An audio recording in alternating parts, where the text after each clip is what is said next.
So, you know, and our health verse of the day is, "You shall not spread a false report." Exodus 23, verse 1. This is the English Standard Version. So fake sugar, it's gotten a lot of attention in the past, let's say like 20 years.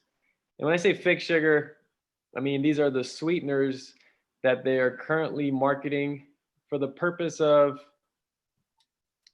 replacing sugar and natural sweeteners.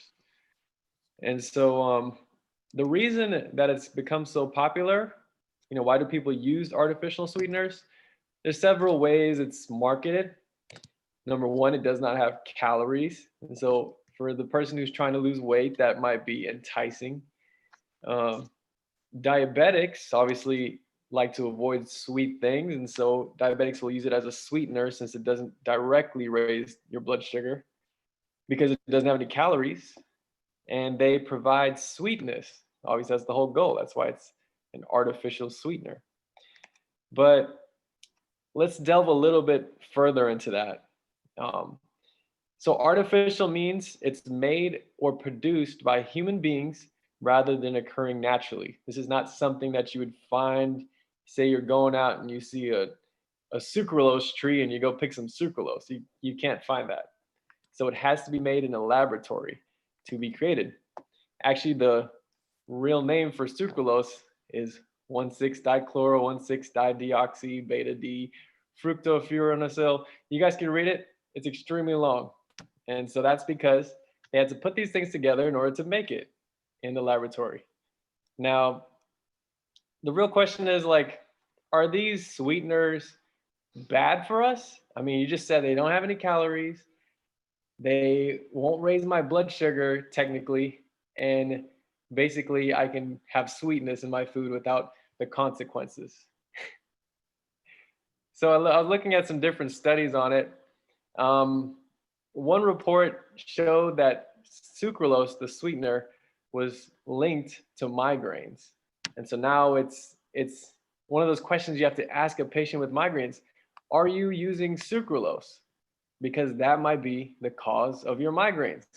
And so sometimes we're like giving migraine medication, all these pain medications to stop the migraine, when the real cause might actually just be because the person's consuming sucralose. Some other things we've found about these sweeteners.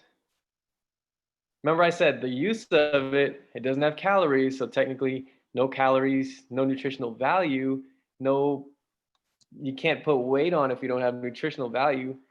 But do we really see those effects in real life? And so this was a study on the metabolic effects of non-nutritive sweeteners, basically artificial sweeteners. It says until recently, the general belief was that non-nutritive sweeteners were healthy sugar substitutes because they provide sweet taste without calories or glycemic effects, so they don't raise your blood sugar. However, data from several epidemiological studies have found that consumption of non-nutritive sweeteners, mainly in diet sodas, is associated with increased risk of developing obesity, metabolic syndrome, and type 2 diabetes. So it's kind of strange. It's technically doesn't have any sugar that's going to be absorbed, but yet it's increasing the risk of diabetes and increasing obesity. And so how does this even come about? How would that happen?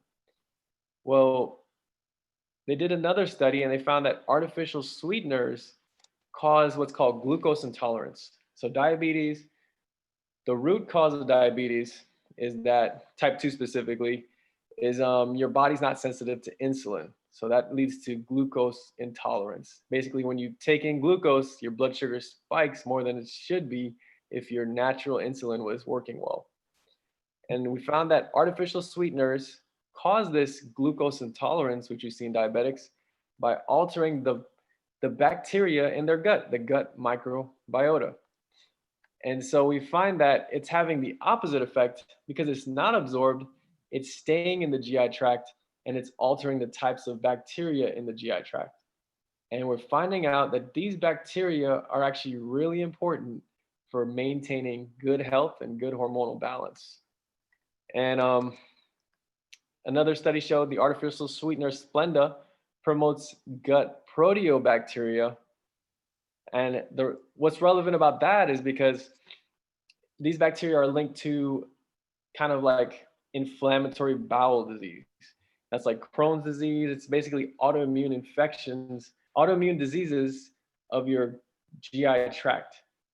And so I want you guys to really, really honestly avoid these artificial sweeteners because they're made in the lab, and it's not what God originally gave us to be food. And so it has those results. So even though they might market it as this miracle, sweeteners, the reality of it is that the research is showing quite the opposite.